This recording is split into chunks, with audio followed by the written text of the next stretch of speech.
Evan James. This is my co-host, Montez. She's going to be one of the artists at the Jams with Evan James live experience in Manchester, Connecticut.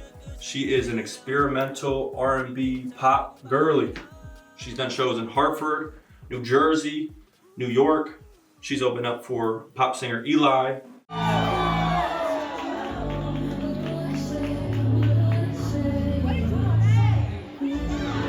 And her first ever show was done at Uconic, opening up for Young M.A. and Dominic Fike. Today, we're gonna be making some raspberry jam, right? Yeah, I'm excited. So we already have some raspberries over there getting washed off, put some baking soda on them. Baking soda, I got It doesn't baking take soda. too much to do this. This is a little fun thing I wanna do for the Jams with Evan James live performance experience. I wanted the artists who are performing with me to be able to give their first supporters there a little something that they can bring home. You know, we had to stop by Walmart, grab some raspberries. So, you want to throw those in some water and some baking soda? Sure, will do. Now that you got that washed off, we're going to dry them all on some paper towels if you want to throw them over here. That might be a little drippy. That's fine. That's perfectly fine. I got my hand under it. Raspberries. Raspberries. Now we're just going to pour them out. Spread them out. Ooh. They're running.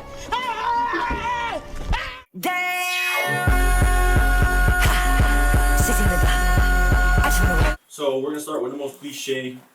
What made you get into music? What made you interested in music? I've always had a musical family. So everyone in my family is hooting and hollering all the time. Hootin' and hollering. Hooting and hollering. And to be honest, it started from poetry. I was really into books as a kid, and Slam poetry. introduced to poetry, exactly. Yeah. Mm-hmm. So I'd write poems, and then I would kind of try to do like a musical spin on them, and kind of maybe try to see if I could sing them. But I kept the songwriting and the singing thing to myself. So crazy story. I'm gonna sum it up though. I've been singing since I was about 9. I kept it a secret till I was about 11 or 12. And then I finally walked into my mom's room, and I was basically like, Mom, I want to show you something. like I made this thing and I want to show you. And of course, I'm a kid. She's kind of like, yeah, sure. She's like watching the news. She's like, yeah, sure. Like, do whatever. And I was like, I really want to show you. I'm nervous. Come over. Where are we going? Oh, around. It's a surprise. She's like, yeah, like, okay, like, I'll give you my attention. And I start singing. I'm like, la, la, la. And she basically, like, busts out in tears. And it's like, I didn't know you could sing. What are you talking about? You can sing. We need to get you in lessons. We need to get you in church. And it just spiraled from there. But I feel like it's always been in me. That's it. Short story long. So off rip, your mom was already knowing that you could sing. She said that she had a superstar. She absolutely was. She had a superstar. You had to get on stage immediately. No, seriously. So who were you listening to at that point? Whatever my family had playing, on top of like me kind of being maybe like an alt kid. Okay. I would listen to a lot of Paramore. Of course, I was like a grunge teen. It's not a phase type. It wasn't a phase. It wasn't a phase. And then again, whatever my family was playing, I think I grew up listening to a lot of Keisha Cole. Okay. A lot of K. Michelle. Of course, Fantasia. Just like a lot of R&B. So R&B girls. Yeah. Do you find yourself seeing that you have any of those influences? Oh, for sure. Absolutely. And all my music, I think, I don't want to say my music references them, but it's definitely like some of the aspects of my music are clearly inspired by some of those people. Okay.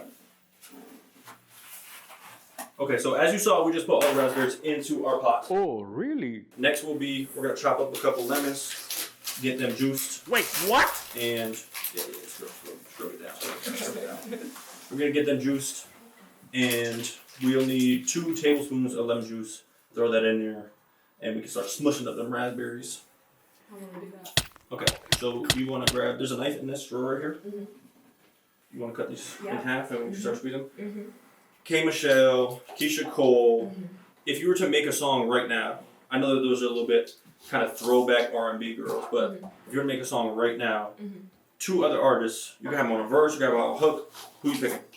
2 other artists. I think Kehlani Okay. would probably be one, because I feel like Shout out, she just dropped the She album. has like a ton of good music, and I feel like whenever she's featured on something, it's like, yeah, okay, yeah, that's going up. Probably her, and I don't know, maybe Beyonce. I've always loved Beyonce. Okay, Queen maybe B. Beyonce. Okay. Just to say I did it. Would you have Kehlani on a hook? Would you have her on a verse? Like, what's the song? Like, are you doing a love song? Or are you doing a club song? What are we doing? I would want to do something upbeat, kind of poppy. Okay. You know, something we could probably dance to in the spot. You know what I mean? Loving some dance music. And then vibe into it. If you haven't checked out Montez's music before, it is super upbeat. The low end is super upbeat, a lot of movement, and the high end, she's always on some spacey stuff. Like, yeah, go ahead. I'm stronger. I'm smarter. I'm better. I am better. I see you've been going up on TikTok recently. Oh, sure.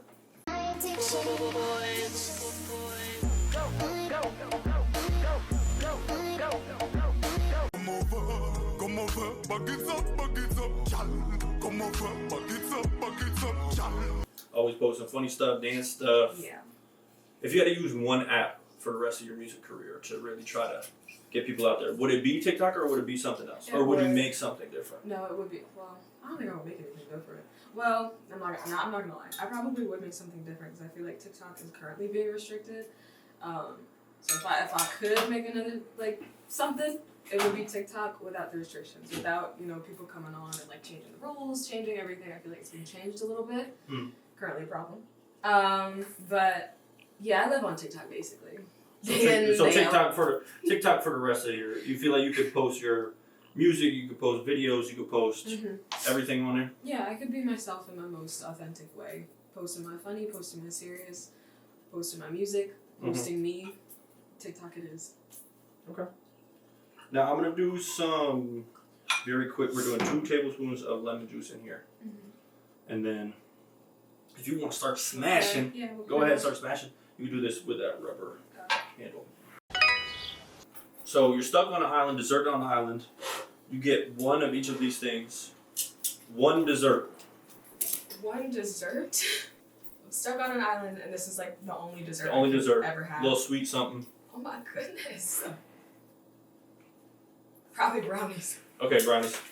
One album to listen to. One album to listen to. Jesus Christ. Can I sing one of my own? Yeah, go ahead. I feel Why like, not? Yeah, I feel like either my Dear Love album or my Run to You album. Just to continue to remind myself of myself. Remind me of what I stayed true to. And when did that Run to You album come out? That was November of 2025. Kind of newer. Are you planning on dropping something? Oh, of course, yeah. How soon though? This year. Probably later this year. I'm thinking of dropping another album. I didn't think of it, but it would be a lot better if you could zoom with the. The title of my album is going to be Honest Hour. And that'll be dropping later this year. What did you just add? My secret sauce. Oh, okay, gotcha. Secret. We're not telling them. This is a secret. Never mind. Are you serious? They seen the lemons, they seen the raspberries. Oh, okay. Can't give and it then the last thing I will say is the sugar. But if you didn't know Jamie got sugar, I don't know where you're at. One tool on the island.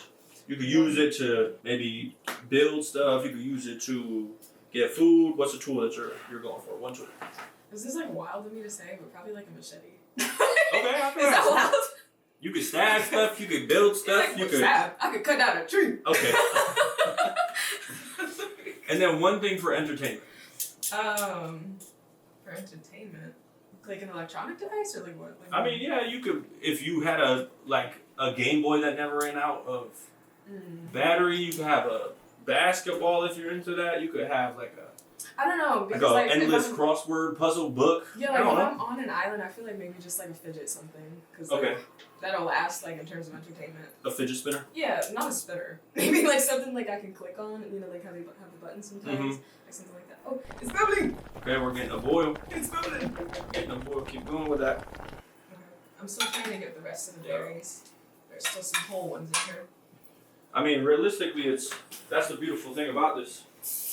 Yeah, because that's how they know, homemade. You know what I mean? Yeah. You're making it so if you want more berries when you spread it on the toast, who's it up to? Where did I put with the paper towels? Oh, next to you. May I have that? Thank you so much. Okay, we got the jams starting to boil. We got all the fruits. We got them smashed up. She's picking out.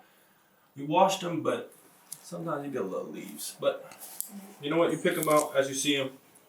Now, as that gets to a real boil, we're gonna add some sugar.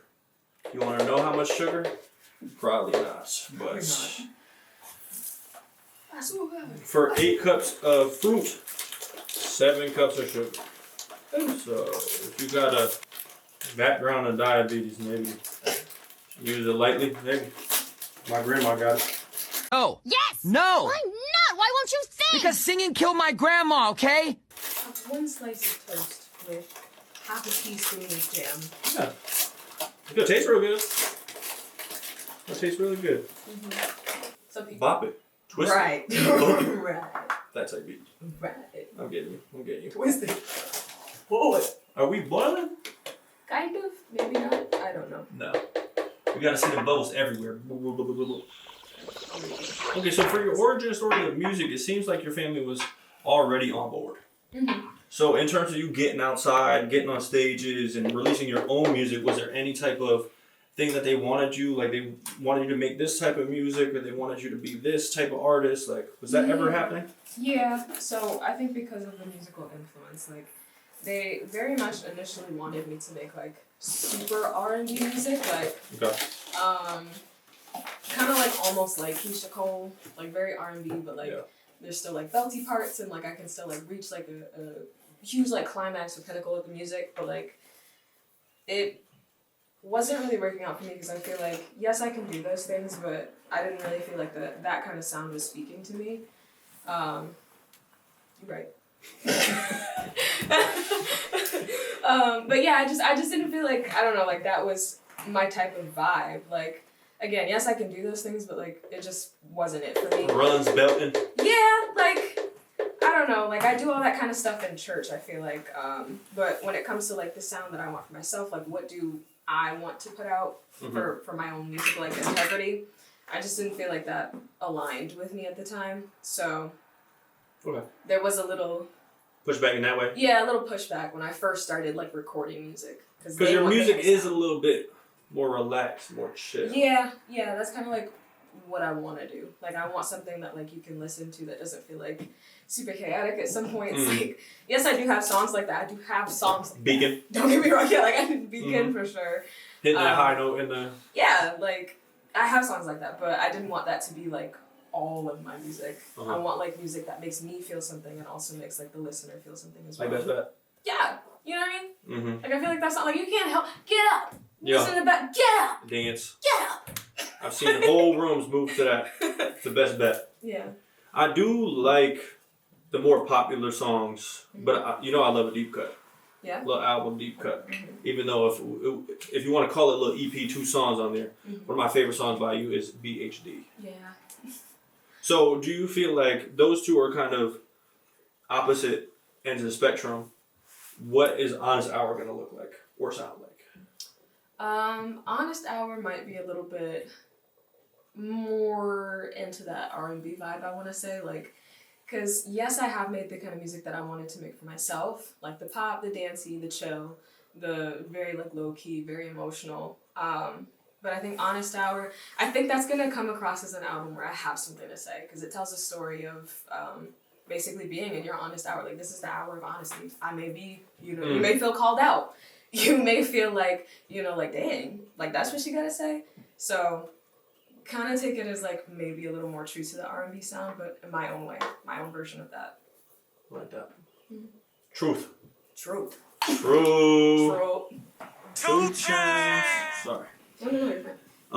We're adding sugar slowly but surely because we got a nice boil going on in there. That's 1 cup.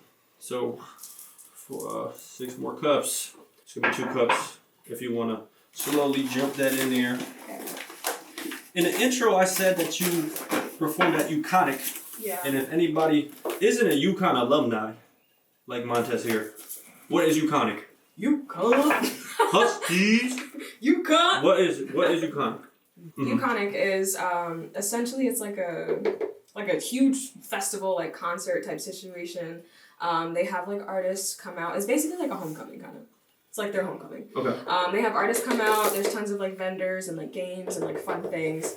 And the year that I performed, they always used to have, and I think they still do, like student openers.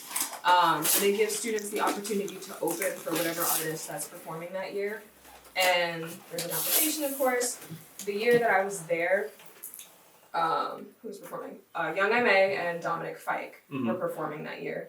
And honestly, like, again, that was my first performance ever. So I kind of just applied just to do it, see, you know, if I could. I only had a few songs out at that time. And I applied and I got it.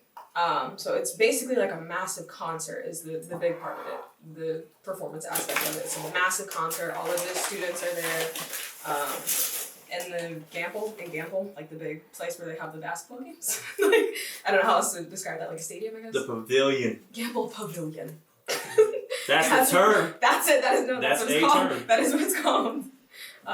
It's way bigger than a pavilion, though. Yeah, it is. There was over, I think, 20,000 people that were there. Oh. It was crazy. So how does that translate into you performing now? Like for either that performance, like for Eli, that was in New York, that was a pretty large room. What was that, 900 people? Yeah, like just under 1,000. Right. I think for that to be my first performance, I was pretty much like shocked. Like, I don't know another word for it. It was very like surreal. Whoa. Yeah, I was like, whoa. You know, like I was up there like shaking in my boots, and I was like, I don't know, like it was kind of crazy actually. It was very organized. That's something I will say. I think it set the precipice for me as an artist, like wanting to feel organized and feeling like, you know, I'm holding myself to a certain standard. So I think that for me to have that as a first performance, I guess that was definitely like, oh, okay, like this is what like professional or like official performances should feel like. And that set like that was it, like it set the tone. It also gave me like literally just a glimpse of like what I feel like, I don't know, like I could do. Because I obviously have a passion for music, but like I was definitely like, you know, like that was awesome. Like I think after I got off stage, I literally said to everybody around me, I was like, this is the best day of my life. That was the best day of my life. Kind of help you like manifest the future too, because you've seen it one time. So yeah. Now not only just your imagination manifesting that, but it's also like you've been there, so you can go there again. Yeah. So I think like comparing that experience to my more recent performances, like the one that I did for Eli, I think, like I said, like there's that standard of like professionalism and like wanting organized performances, and also like, I don't know, like holding myself accountable in my performances, like not just going up and being like lackluster, like it doesn't even matter that there's so many eyes on me, but it's just the simple fact that like yeah, like this is something that I can do. I can make sure that I'm in these rooms and I'm in front of like this type of audience and I can do it. And also like it's super fun. Like it's fun. It's fun to me. Performing. This is my fun. Yeah. Stepping on stage, killing the room, having everybody move. Yeah. That's, I think all I've ever wanted was to perform. And I find it so fun. I feel like most myself when I'm up there. So, yeah. So, in that case, how many times have you performed with a live band behind you? Because that's what we're going to be doing at James with Evan James. How many times have you done that? My own music? Never. Covers and stuff? Like, a few times. Okay. Yeah. So, do you have a little bit of a track list, or do you have anything that you would love to perform that you're still working on, or? I have a few things that I would love to work on. I definitely want to try to get my latest single. Like, I want to get that together and try to perform that for the showcase. That song is Foreign. I just recently released that. Go listen to Foreign. And where's that at? Apple Music, Spotify. Everywhere. Yeah. Everywhere. It's probably on Mars right now. It's Okay. Everywhere. There's people up there listening. People. Probably. Ultra terrestrials. P-52s. Don't play with me. I'm gonna have to get the tinfoil hat out on you. So, we're gonna take a little second. We're gonna let all that sugar set in, get it to a rolling boil, and then we'll come back when we're jarring this. Combination. It's gonna be jam, bro. It's just hot right now. Look like Patrick, bro. I think it's Kill Patrick, bro. Just melted. What? No, low key though, like the wrinkles on the side, like the pink wrinkles. Yeah, I'm just scared.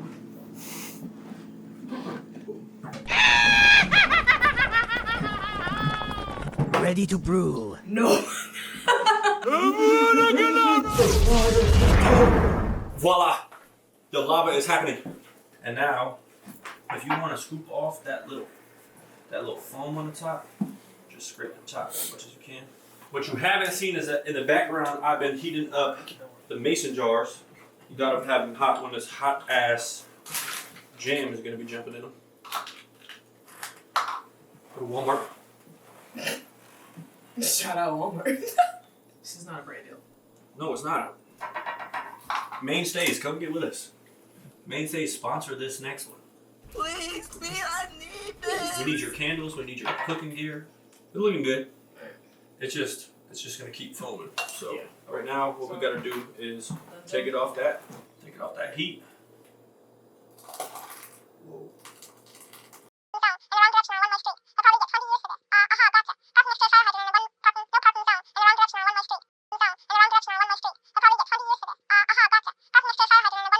So for any of you at home that wants to make some jam, it's not that hard.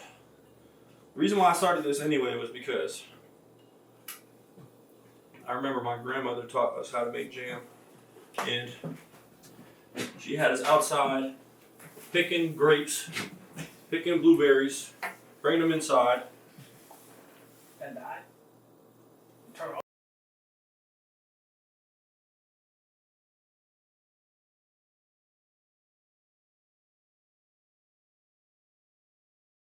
Okay, it's been a little bit of a mess, but we got these 6 jammed up. So just to tell you a little bit about the experience, the first 6 people that are going to come see Montez at the Jams with James Evans. James Evans. The first 6 people who are coming to that live experience to see her will get these jam jars. And we have some extra ones, so there might be 10. There's going to be an Eventbrite link with her name as a multiple choice. So if you're going to come to see her, you put that, and then anything that you will pay, 60% of that will go to her in her live performance. So you better be there.